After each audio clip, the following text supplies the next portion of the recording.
All right, hello and welcome to Camel Finance. I'm your boy Camel, and today there's no introduction, I'm just going to get straight into it. I had a couple of chart requests. First of all, NVIDIA here. So for me, this is quite a simple analysis. We have this downward sloping blue resistance line. We have since then broken out, retested, resuming off, and all the while we're above this upward sloping blue support line. I think you can push this trade. Now, for me personally, this is not super interesting. This would have been the time to attack. However, since then, we have put in one of these boxes. We're holding the support line. And if you look at this box, we have breakout retest looking to resume higher. So this could certainly be an add. This could certainly be a long somewhere in this neighborhood with a stop somewhere in this neighborhood. Entirely up to you. If you're already in, then I don't see a problem with pushing this trade personally. If you were to lose this upward sloping blue support line right here, I wouldn't want to be anywhere near longs. The second chart request was TSM. This is a bit more of a complex analysis. So the first thing I wanted to point out here was we have this same setup, this parabolic blow off top setup, which we used to call the top in the dollar a little while ago. So you can see the green line is our lead-in phase. Then we get a steeper advancing phase in blue before entering the parabolic advance in red. Once we got a breakdown of this trend line, we may even have said that there was a steeper one in here somewhere. So you could use this to call the top and jump out. But certainly if you were in along here, then breakdown of this red line would have been your exit. This is a textbook example of the 4 stages, okay? Accumulation, markup, distribution, followed by downtrends. So hopefully that's what you can see here. We have had the markup, the distribution, and then a stage 4 decline. So the question is the decline over or is this going to break down? The way I would try to figure this out is to look at this blue support line. So all the while we're above the support line, then I think you can remain long and strong.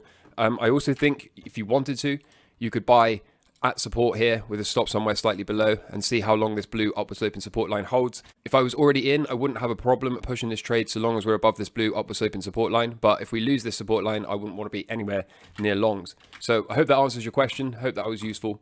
Over in the Bitcoin world, check this out, okay? Look at 2019, 1 low, 2 low, 3 low, and then go. Is that what we're about to do for Bitcoin? Quite possibly. And to further support this idea, look at what happens every time $2 billion of Tether is minted right here at the low before a big run up to the top of this. And we have a similar setup right here. So is that what we can expect over the coming days? The cycle lows are kind of telling us to expect that. We'll get to the Bitcoin chart at the end as always. For now, remember the Bitcoin energy debate is over. The head of Texas Electrical Grid has said that Bitcoin mining is helping to balance our grid and driving more renewables into the system. Many years ERCOT had been looking for loads of scale that could really respond in a demand responsive way that could help us balance our grid. Back in 2015, you may remember we started the process of setting up loads in SCED. It was through, I think, about 2016 or 2017. No one showed up at first. There just wasn't any loads of scale that could really help us in that market. But it's here now.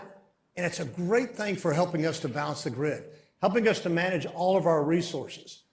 The Bitcoin has the nature of really turning down when prices begin to rise in a way that we can give that power back to other consumers. And at the same time, as we bring more and more renewables into the state, it becomes a driver of more renewables. Because right now, if we bring in all the renewables that are signed up to want to come to our state, there will be a significant depression of pricing during the day. By having Bitcoin there to assist and to stabilize those prices throughout the day, it's going to drive more renewables into our system. So there you have it, more renewables being driven by Bitcoin. The IMF, World Bank and the Fed hate that El Salvador have made Bitcoin legal tender, according to the President Nayib Bukele. And following on with this sort of theme, the ex-Biden advisor admitted the administration is pushing for a CBDC to try to outcompete Bitcoin. This was a direct quote. They said they wanted to outcompete Bitcoin. So one, they are likely scared, this is true. But 2, is this even possible? Could they outcompete Bitcoin? Well, the answer is yes, they could, if they were to create a monetary system which is permissionless, inclusive, immutable, ethical, verifiable, private, censorship resistant, inflation and monetary debasement resistant, decentralized, and unconfiscatable. But of course, if they were to create one of these types of monetary systems, then everyone would just laugh at them and say, well, we already have that, and it's called Bitcoin. As we press on into this week, something I'm really happy to see is the sentiment is the most bearish in history. Remember, the market always kills the majority, and this time it's the bears. Just check this chart out right here. As you can see, incredibly low level, and this goes all the way back to 1988. A nice spot here from Kush. Look at this Dow formation that we've got. Up, down, ready to explode up. And where have we seen this before? Right here. right after the C19 plunge, right before we gapped up and went on an enormous run for the Dow Jones. Is this what's ahead? Quite possibly. Of course, that remains to be seen. Before we get into the technical analysis, I have two really nice summaries for you. First of all, there's this. These are the facts. This is the data. Bitcoin, breakout retest, looking for that resumption. S&P 500, breakout retest, looking for that resumption. And the dollar, breakdown retest, looking for that resumption lower. So the big question is, will all of these play out? Will all of these follow through? Or are we going to get some kind of reversal in all three of these markets? For me personally, I really like what I see here. I really like what I see. This tells me to expect further upside in Bitcoin and equities, and it also tells me to expect further downside in the dollar, which of course will fuel the aforementioned. There is a slight caveat to this, and that is that Bob Lucas has pointed out we are currently at week 20 of a possible 24-week cycle low for stocks. Bob Lucas is calling for a small bounce here that soon fails before a final decline into the weekly cycle low, where he is ready to get back to full exposure for US equities. So whilst all of this looks incredibly constructive to me as a breakout trader, I am proceeding with caution over the next couple of weeks because we have to respect the fact that there is a weekly cycle low due, and currently the chart has not painted one. Now, it doesn't mean that we couldn't just move higher from here, but this is certainly a caveat, and this is certainly some situational awareness that I'm keeping my eye on over the coming weeks. So with all that said, the dollar still working on this breakdown retest, looking for that resumption lower. This blue upward sloping support line I expect to have interaction since it goes all the way back here. So I'm sure you've heard me say that a dozen times. I do think even if we are to get some sort of bounce out of here, it will get hung up around 107, 108 at the max, likely even lower than that. So that of course remains to be seen. Something that's incredibly constructive to start the week. Look at the US 10-year yield breaking down. Of course, if this can follow through, then expect risk to come on, and risk to come on very strongly. The US 2-year yield wants to do a similar thing by the looks of it. So it hasn't done it yet. But is this something we could see over the coming days and weeks? Quite possibly. So here's Bitcoin. Is this a day 63 cycle low? That is to be determined. For me to be confident about that, I would want to see a strong push off of here and break out of this downward sloping red resistance line. If we can do that, then I'll be happy to add my long back and put the stop below this cycle low here, something like this. And we will look to see what the next 60-day cycle can give. The S&P 500 quite possibly leaving behind a cycle low, so that's really constructive to see. That's something I want to continue to see to follow through to the upside. I'm also looking to get a breakout of this downward sloping purple resistance line over the coming days. Going back to this Bob Lucas chart, we have to be open to the fact that this could well form a left translated cycle that then spends the remainder of the cycle in a declining phase towards that daily cycle low due at the end of April, which would also form the weekly cycle low. So it will be really important to manage expectations here, to have this situational awareness. Now, it doesn't mean that we couldn't form a right translated cycle, meaning the cycle high comes in the second portion past the midpoint of the cycle and then declines into a weekly cycle low before going. As I said, we just need to keep our situational awareness and be open to all outcomes. The Nasdaq is a very similar story. Undeniably a breakout. I'm looking to see if I can get in on a retest of this downward sloping purple support line, and then we can flip that into support and go. If so, that will be a long from me. The Dow Jones seems to be recovering its way back into this neighborhood, so not much more to say about that. Still holding the long from the first position, still looking to add along if we can get above here. But again, because of the weekly cycle low for the S&P, we do have to be mindful about jumping in here, in my opinion.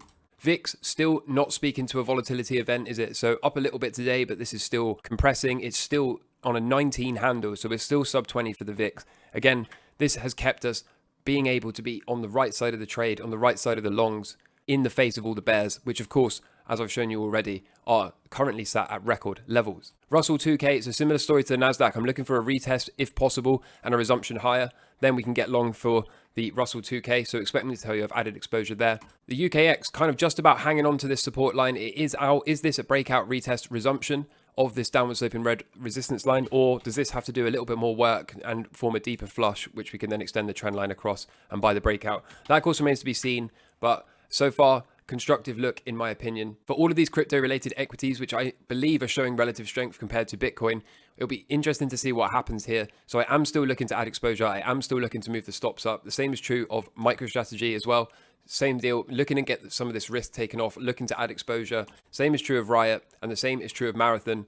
So I'll be keeping an eager eye on this, but of course I really want to see Bitcoin, like I said earlier, I really want to see this confirm a cycle low by getting a strong push off and a breakout of this downward sloping red resistance line. If we can get that, then I think it'll be all systems go for some longs this week. And lastly, natural gas. I was quite disappointed in a way. I thought this might have gotten away from me, and I think that's what I said over the weekend's analysis, that if we were going to get another one of these big 10% candles out of here, then I couldn't really feel comfortable longing there because the stop tolerance would have had to been something like this, and that's quite an expensive trade for spot natural gas. However, we are currently working on a throwback of this red line, so that is exactly what I wanted to see.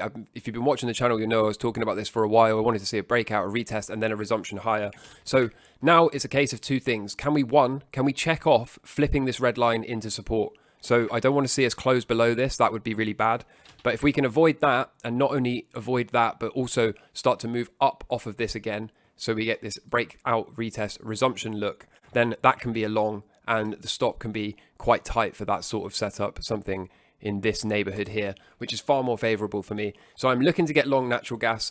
I want to see how severe this pullback comes. Maybe we can get the resumption on Tuesday. So hopefully this level can hold and we can get a strong push off tomorrow, and then we can entertain some longs from there. So it's Monday. Not much has changed, of course, because it is Monday morning, and I completed a full analysis for you on the weekend. Setups are looking quite constructive. It'll be really interesting to see if we can get some shakeouts and retests into the open today, and then we can look to get long resumptions off of all those levels that I showed you. Hit that like button if you found value here today. Hit that subscribe button with the notifications turned on if you want to continue to get updates on all of these markets and how I deal with them in real time as a pro swing trader. In the meantime, I hope you enjoy your week. I'm looking forward to it. I'm your boy Camel. Take care from me. All the best. Cheers. Bye.